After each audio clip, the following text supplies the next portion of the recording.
All right, welcome to the Bub City Smoke Show. I'm your host, Tim Cottini, the executive chef here at Bub City. Today we're going to be talking some brisket. You're going to see what's behind the curtain on this. We're going to demystify it. We're going to clarify any misgivings you have about doing it. And I want you guys doing a brisket on your grill at home. And then after that, you can order one from us. So for the brisket, what we want to do is we want to do a simple seasoning on it. Salt and pepper. We want the brisket to stand by itself. Okay, so generally what we do here is we do 3 parts by volume. We like to use a fine mesh cracked black pepper, nothing too coarse, because you don't want to get that pepper stuck in your teeth. Okay, and then we use nice kosher salt. We're going to mix those together, create a nice rub. Okay, and then we're going to take our brisket, and we want to make sure it's nice and smooth, but conversely at the same time, we don't want to waste a lot of meat off it because, you know, it's a little expensive. Here at Bub City, we use prime brisket, okay? And when we get our brisket, what we want to look for is a good fat content on it, okay? We want to look for a nice layer of fat on the exterior, which we're going to trim a little bit off. And then on the back side, you want to take a look and you want to see intermuscular fat going on, that nice marbleization, okay? So when you're looking for that, it's almost going to look like a spider web is going on. If you're buying it from the butcher, you can always kind of count on prime or, you know, the butcher's recommendations on it. If you're going to the Mariano's or the Jewels to buy your meat, you know, you're going to have to kind of look at it a little more, inspect it, and figure out the nice piece that's going to work for you. So with the brisket, you're going to have a couple key areas, okay? You have your flat, which is the muscle on the bottom, which is going to run the entire length. And then you have your point, which is a secondary muscle that comes on the top here, and it runs from about 1/3 of the way to the back end. So that's going to be your thicker part. So if you've ever had like burn ends and things like that, that's the muscle that we use for that. If you've ever had like really nice lean corned beef, that's what they use the flat for. Okay, so we're going to have this part here, which is the wing. What we want to do is we want to just kind of trim that right off. So if you're making burn ends or you want to, like, this is the part that works best for the burn ends. So you can kind of see here, it almost looks like a spider went to town on that and spun its web on the inside of the meat. That's the marbleization we're looking for when selecting our meat. Okay, so we have our brisket, and then we have a couple spots on it that are really fatty. One is going to be right here next to the wing. So what we like to do there is just kind of lightly trim that off. And then we flip it over to the back side. On the back side, you're going to get this big chunk right here. Okay, it's probably going to run about 4 to 6 inches, about 2 inches wide. So we can trim that chunk out. You can leave it in there and cook if you want. You're just going to trim it out in the end. And some people might be like, nah, I don't really like brisket. It's a little too fatty. So we cut that chunk of fat out. Now, you can use the one piece to make burnt ends. And what I like to do with these other pieces is just kind of cut it up into cubes, put it in a little pot, cover it with foil, put it in the oven at a low temperature, and you render the fat out of that. So you take the rendered fat in the end after you cook it, and you can rub it on the exterior of the brisket to help aid in it maintaining its moisture content. So depending on how deep you want to go, you can trim all the little bits of fat off the exterior of it. I'm going to leave them on there because honestly the brisket's going to cook to about 200 degrees. It's going to be on the in the smoker or on the grill for about 6 to 12 hours.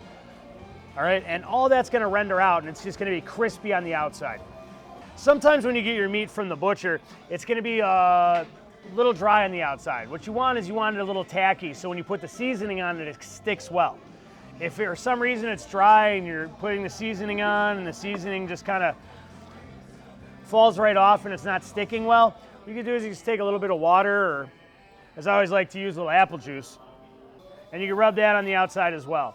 Once you get that tackiness going, you want to go ahead and take your spice and you want to kind of crust it on there. Okay, now keep in mind that, you know, that's your money you're putting on there, so let's not go too crazy. Give it a nice good press on there, and then you want to take it and you just want to kind of shake it off.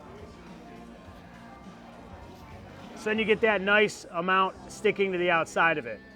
Okay, so you might say to yourself, my gosh, that's so much salt and pepper. But you got to realize you got a piece of meat that's this thick, and for that part in the center to get seasoned well, that's what you need. And as it cooks, the juices are gonna go, it's gonna go back through the meat. You know, when you take it off the grill, a bunch is gonna fall off, so don't be concerned about it. You know, it's like when you're doing a big prime rib, you know, be generous with the seasoning.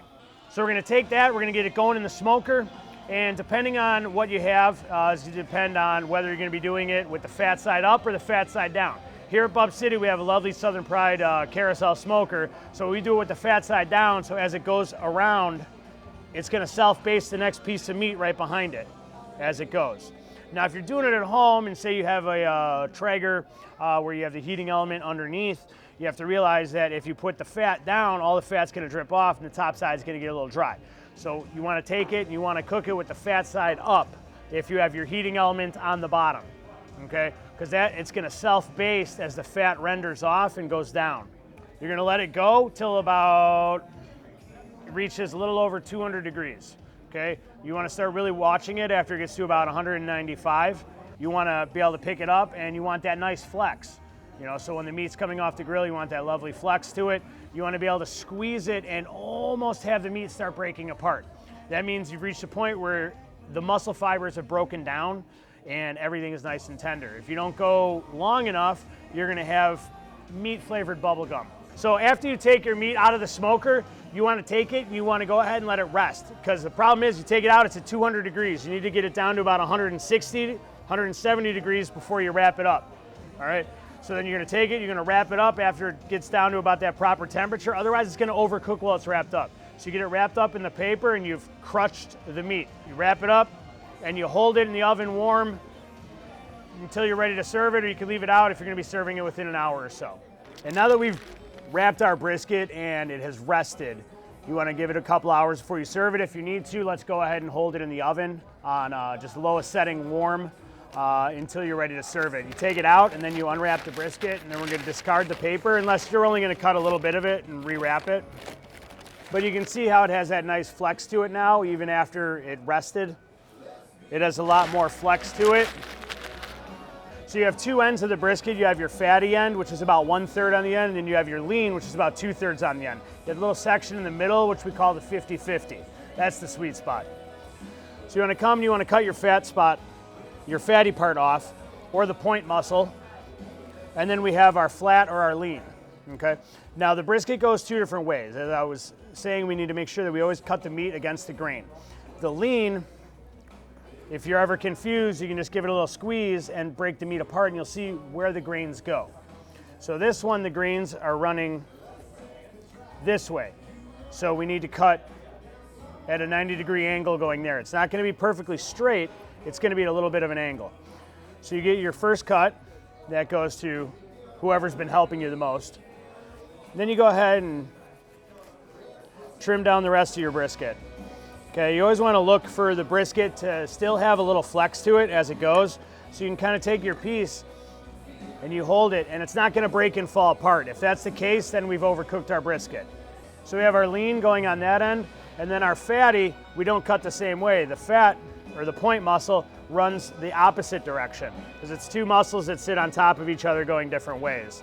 So this one, I'll always give a rule of thumb, when you're cutting like lean meats, you want to cut it about the width of a pencil, about a 1/4 inch. When you're cutting the fattier parts, you want to go about 1/2 inch. You want to go about double the size of it.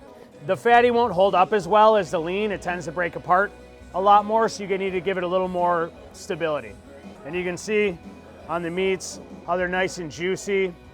That's what you want. That's the whole point of resting the meat.